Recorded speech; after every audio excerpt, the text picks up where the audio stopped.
এজন বিশ্বলীয়া আৰু ধুৰন্ধৰ মুখ্যমন্ত্ৰী হিমন্ত বিশ্ব শৰ্মা আৰু এই বিজেপি চৰকাৰখন তেখেতৰ নেতৃত্বত থকা বিজেপি চৰকাৰখনৰ দিনতে গণতান্ত্ৰিক মাধ্যমেৰে প্ৰতিবাদ কৰা প্ৰতিবাদকাৰীৰ ওপৰত লাঠি চাৰ্জ হয় আৰু সেই প্ৰতিবাদকাৰীৰ ওপৰত আচলতে ভয়ংকৰ ধৰণে গুণ্ডামি কৰা হয় আৰু ইয়াৰ বিৰুদ্ধে আমি অনুসূচিত জাতি ছাত্ৰ সন্থাই তীব্ৰ ভাষাৰে গৰিহণা জনাইছো। আমি সক্ৰিয় দিব বিচাৰিছো হিমন্ত বিশ্ব শৰ্মা ডাঙৰীয়াক যে আপোনাৰ দিনত প্ৰতিবাদকাৰী আচলতে যেনেদৰে আচলতে স্বেচ্ছাচাৰী এক শাসন ব্যৱস্থাৰ মাজলৈ আপুনি লৈ গৈছে, আপোনাৰ দিনত প্ৰতিবাদকাৰীয়ে লাঠিচাৰ্জৰ ফলত মূৰত আঘাতপ্ৰাপ্ত হৈ তেজে লুটি পুটি হ'ব লগা হৈছে। বৃদ্ধ বালিকাকো আপোনালোকে আচলতে আক্ৰমণ কৰিবলৈ এৰা নাই। এনেকুৱা ধৰণৰ আক্ৰমণৰ মনোবৃত্তি আপুনি ত্যাগ কৰক, অন্যথা কিন্তু এই বিজেপি চৰকাৰখনে ইয়াৰ প্ৰত্যুত্ত ভোগ কৰিবলৈ সাজু হৈ থাকক।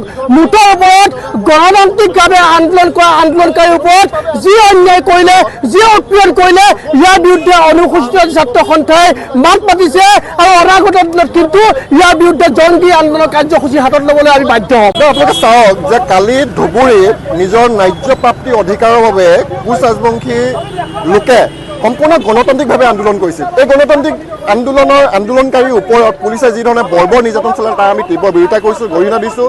অসম চৰকাৰৰ গৃহ বিভাগত থকা মাননীয় মুখ্যমন্ত্ৰী হিমন্ত বিশ্বকো আমি তীব্ৰ ভাষাৰে গৰিহণা দিছোঁ, সমালোচনা কৰিছোঁ। লগে লগে ক'ব বিচাৰিছোঁ যে 6 জনগোষ্ঠী জনজাতিকৰণৰ বিষয়টো কেৱল ST সুবিধাৰ কাৰণে নহয়, অসমীয়া মানুহৰ ভৱিষ্যত সুৰক্ষাৰ বিষয়টো আছে। অসমীয়া মানুহৰ হাতত যদি অসমৰ মাটি বা পানী সম্পদসমূহ থাকে, পঞ্চায়তৰ পৰা বিধানসভা লোকসভালৈকে যাতে অসমীয়া মানুহৰ দপদপা থাকে, অসমীয়া মানুহৰ হাতত ৰাজনৈতিক ক্ষমতা থাকে, তাৰ স্বাৰ্থত এই জনজাতিকৰণৰ বিষয়টো আছে। গতিকে আমি তাৰ পক্ষত আছোঁ। অন্যহাতে আমি ক'ব বিচাৰিছোঁ যে এই বিজেপি চৰকাৰখন শাসনলৈ অহাৰ আগত তেওঁলোকে যি দুটা মূল দাবী আছিল যে 6 জনগোষ্ঠী জনজাতিকৰণ আৰু বিদেশী বহিষ্কাৰ।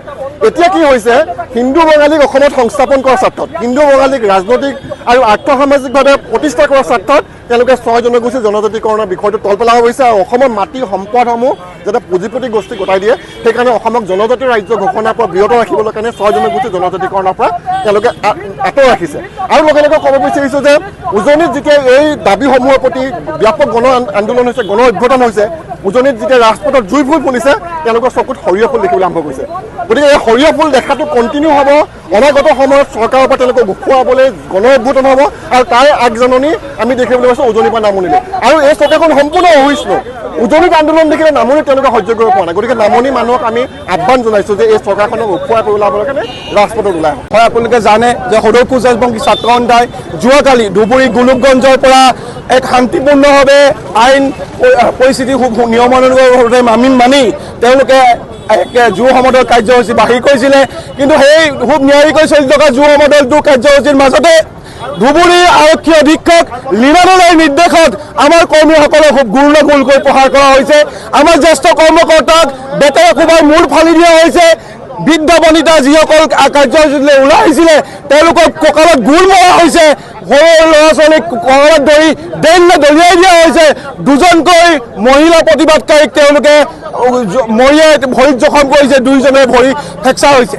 যোৱাকালি আমি কেন্দ্ৰীয় সভাপতিৰ লগত আলোচনা কৰি আজি সৰ্বত্ৰ অসমত কোচ ৰাজবংশী ছাত্ৰ সন্থা অন্যান্য জাতি জনগোষ্ঠীয় সংগঠনৰ সহযোগত আমি সৰ্বত্ৰ অসমত আজি প্ৰতিবাদী কাৰ্যসূচী বাহিৰ কৰিছোঁ। আৰু খুব স্পষ্ট ভাষাৰে আমি এইটো ক'ব বিচাৰিছোঁ যে 24 ঘণ্টাৰ ভিতৰত ধুবুৰীৰ জ্যেষ্ঠ আৰক্ষী অধীক্ষক লীনাদলৈক যদি তৎকালীনভাৱে কাৰ্যকৰী হোৱাকৈ নিলম্বন নকৰে, কাইলৈৰ পৰা সৰ্বাত্মক 24 ঘণ্টা অসম বন্ধ কাৰ্যসূচী আমি সদৌ কোচ ৰাজবংশী ছাত্ৰ সন্থাৰ কেন্দ্ৰীয় সমিতিয়ে আমি ঘোষণা কৰিছোঁ। আৰু আপোনালোকে এইটো কথাও কৈ থব বিচাৰোঁ যে বিগত সময়ত বিজেপি চৰকাৰখনে শাসনৰ গাড়ী লাভ কৰাৰ পূৰ্বে তেওঁলোকে কৈছিলে যে কোচ ৰাজবংশী 6 জনগোষ্ঠীক তেওঁলোকে 6 মাহৰ ভিতৰতে জনজাতিকৰণৰ মৰ্যাদা প্ৰদান কৰিব।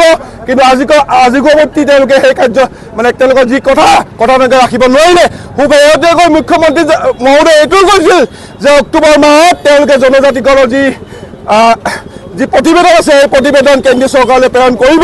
কিন্তু যোৱাকালি মুখ্যমন্ত্ৰীয়ে প্ৰেছক সম্বোধন কৰি কয় যে নৱেম্বৰ মাহতে আচলতে প্ৰতিবেদনখন পঠিয়াব।